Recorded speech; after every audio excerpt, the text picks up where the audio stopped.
ஓம் ஸ்ரீ ஸ்ரீம். வணக்கங்க. அனைவரையும் சேனலில் சந்திப்பதில் மிக மகிழ்ச்சி அடைகிறேன்.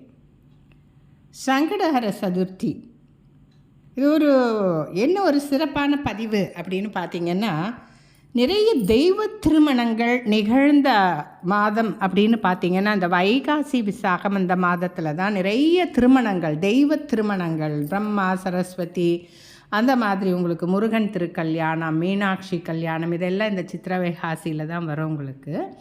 அந்த வகையில் விநாயகர் கல்யாண அந்த ஒரு புகைப்படம் கூட உங்களுக்கு முதல்ல வந்திருக்கும். அதுவும் ரொம்ப ஒரு அரிதான ஒரு விஷயம். சரி, இந்த மாதம் என்ன சிறப்பு சங்கடஹர சதுர்த்தி பார்த்திங்கன்னா, 26ஆம் தேதி ஞாயிற்றுக்கிழமை அன்றைக்கு மாலை உங்களுக்கு சந்திரோதயம் எப்போ இருக்குதோ அப்போ தான் நாங்கள் சங்கடஹர சதுர்த்தியை நாம் கொண்டாடுவோம்.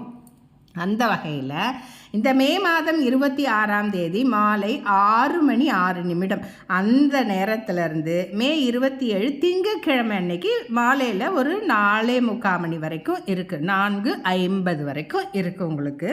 அதனால் உங்களுக்கு சங்கடஹர சதுர்த்தியை பார்த்தீங்கன்னா ஞாயிற்றுக்கிழமை மே மாதம் மாலை 26ஆம் தேதி அன்னைக்கு தான் கொண்டாடுவது சிறப்பு. உங்களுக்கு சில கோயிலெல்லாம் மாற்றி இருக்கும் உங்களுக்கு, ஆனால் அன்றைக்கி மாலை சந்திரோதயம் டைமுக்கு தான் நம்ம பிரதோஷம் இதையெல்லாம் அந்த நேரத்தில் தான் பண்ணுவோம்.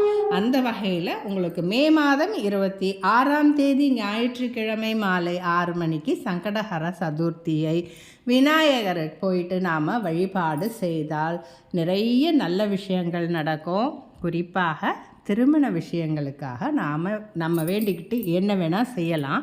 அதில் ரொம்ப சிறப்பான விஷயம்னா விநாயகருக்கு அருகம்புல், அங்கே நடக்கிற ஹோமங்கள் இருந்தால் அதில் முடிஞ்சதை நீங்கள் சேர்த்துக்கலாம்.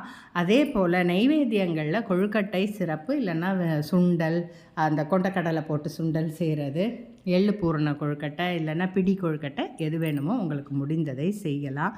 எதுவுமே முடியலனாலும் வருத்தப்பட வேண்டாம். அங்கே போய் சரீர சேவைகளையும், ஒரு பூ கட்டுறது, விநாயகருக்கு அருகம்புல்லாம் வரும் அதை கட்டுறது, பேக்கெட் அந்த பால்லாம் வரும் அதை நிறச்சி வைக்கிறது, மஞ்சள் பேக்கெட்லாம் அந்த மாதிரி சேவைகளை நாம் செய்தால் கூட அகமகிழ்ந்து விநாயகப் பெருமான் நமக்கு தேவையான நமது கோரிக்கைகளை கட்டாயம் நிறைவேற்றுவார் என்பது பெரியவங்க சொல்லியிருக்கிறாங்க.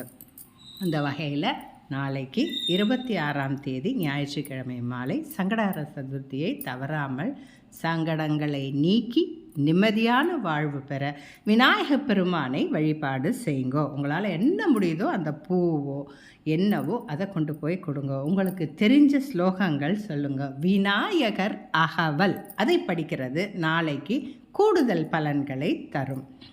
மற்றொரு பதிவில் உங்களை சந்திக்கிறேன்.